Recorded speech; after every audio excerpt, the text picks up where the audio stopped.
Well, backdrop's looking a little messier than usual here in this film. Got the cabinet open. You see my clothes kind of shoved in there and stuff. That's me. A little bit messy. Anyway, I'll get this place picked up today. But get those clothes put away and stuff. So, good morning. It's Wednesday morning, May the 1,000,000th, the 13th, I believe, of 2015. Yesterday we had an elementary school tournament, and I ran the thing. Roosevelt hosted it. I hired Taja to tab it, which is smart because it went super smoothly. Whereas when I tabbed it, it was like, well, I usually did a pretty good job of it, but I fucked it up last time at Roosevelt. Anyway, so I had one Autonomy entry, but I also had some Eastman kids who I had worked with, and they were competing as well. I was a little disappointed that Eastman didn't trophy, but not entirely surprised.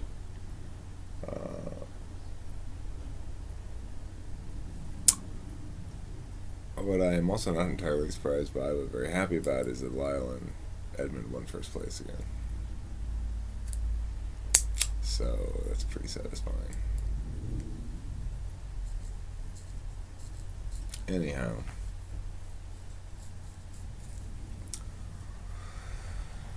I don't even know entirely what I want to talk about here on this video, except that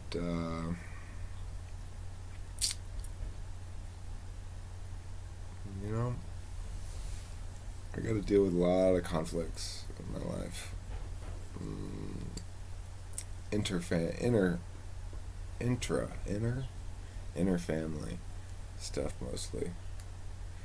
I'm not an easy person to live with, particularly, and my daughter's not a particularly easy person to live with either, and frankly I don't think Candice is a particularly easy person to live with either. We all have our own strong wills and ways we want things done, so we do tend to butt heads a bit around here. Yesterday, Delilah and I were basically screaming at each other all day. That girl, I tell you. One thing that I never successfully got around to instilling in her was a sense of obedience. Yeah, she doesn't think much about my authority. Of course, I wouldn't have it any other way. But, I won that battle.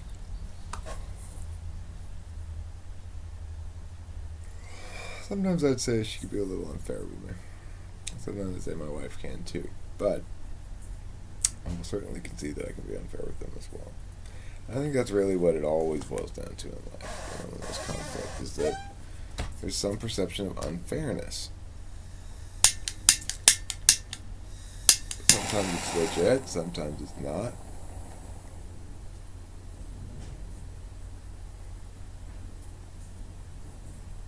But I'm very intrigued by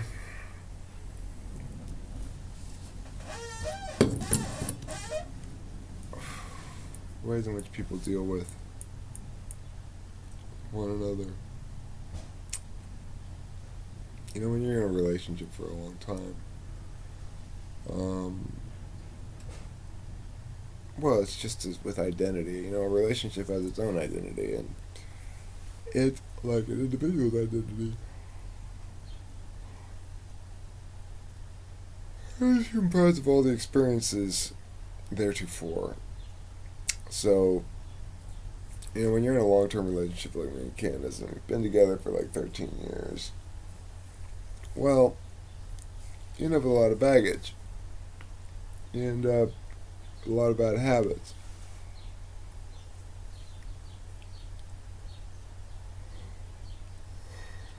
Especially if you don't really deal with the problems early on.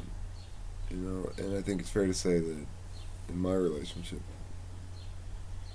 we let a lot of communication issues or other issues sort of fester.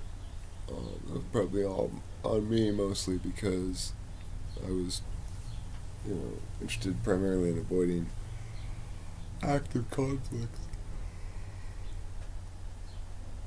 And or I was just, difficult and inconsiderate or whatever. The various things that women complain about.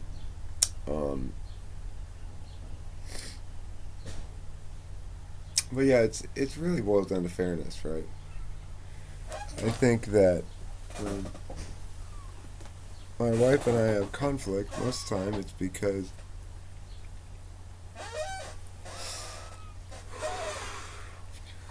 both of us feel some sort of injustice. And usually the way it works is like this, like Candice feels some injustice about something I've said or done, and then I feel injustice about her ongoing critiques, So, that's a tough dynamic because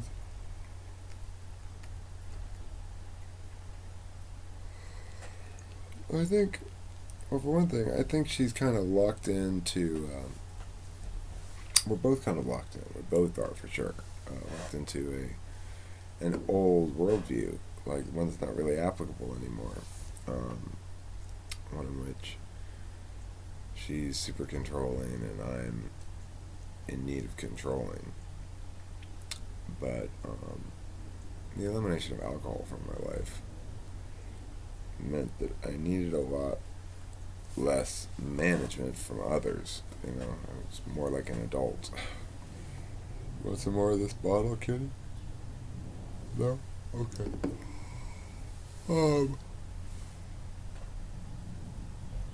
I have to undergo a transition, and like right now, there's a lot of conflict between us over basically, I guess, what is being termed a lack of me feeling not supported in various things. But Candice understandably has her own concerns that she thinks ought to be prioritized, and that relates to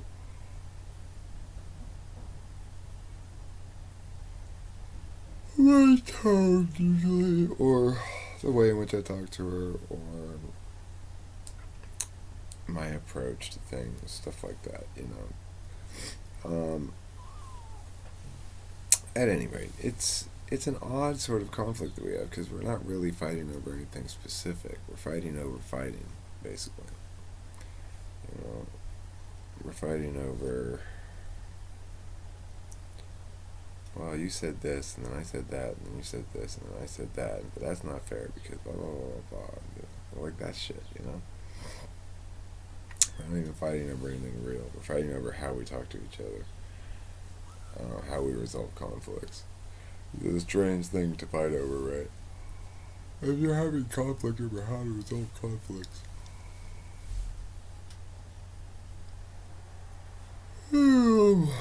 you're still not quite at the start line, But on the plus side, I think it's fair to say that we are both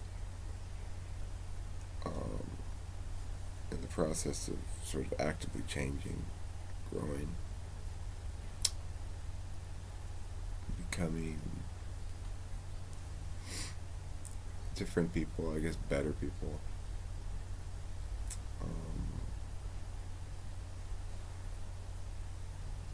This is a bit of an unusual phase in our relationship because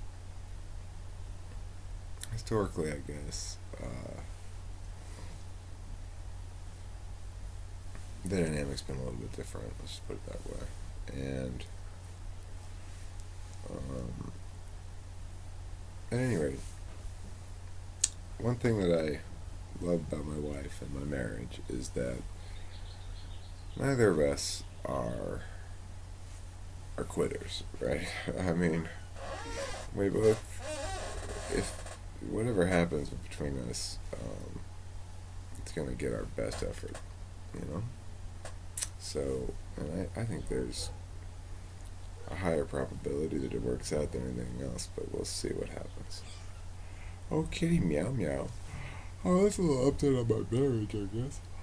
I don't know what made me want to record that. Well, I do. I mean, you know, it's what it is. It's reality where two adults say, okay, now we're grown-ups, and we don't have to necessarily be together, you know. We don't have to. I'm not saying I want out. I'm not saying she wants out. I'm just saying it's a different reality when you're fully grown up and you say to yourself, I'm not going to be devastated, you know? It'll be difficult. It'll be a big transition, but I'm okay. You know, it's like that's adulthood, really. That absence of codependency, I guess. So, but at the same time, adulthood's also valuing that into which you've invested 13 years. And I certainly do value it highly. And I think she does too. And I know that if we don't end up hammering out the difficulties, that it will be an extremely peaceful and mutual, you know, separation at some point, maybe. But I find it an interesting process. A lot of wounds. A lot of wounds to work around for both parties. A lot of feelings of being wronged, you know. It's sort of inevitable when you're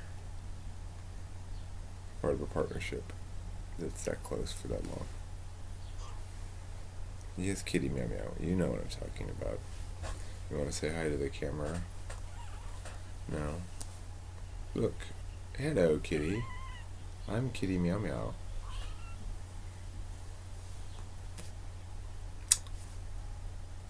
So anyway, happy Wednesday, and congratulations to me, and Kimball, and Katie, and the whole Autonomy crew, including Delilah and Candice, and everybody associated with the Autonomy peeps, because 2 elementary tournaments, 2 first places. And both tournaments, only 1 entry really. I mean, I could say the Eastmans were mine, but I wasn't the coach. And oh, precious angel wants to chew me. You want to chew? How about I get you some food to chew instead? You need to start eating regular food. You can't just drink milk constantly. Alright, goodbye.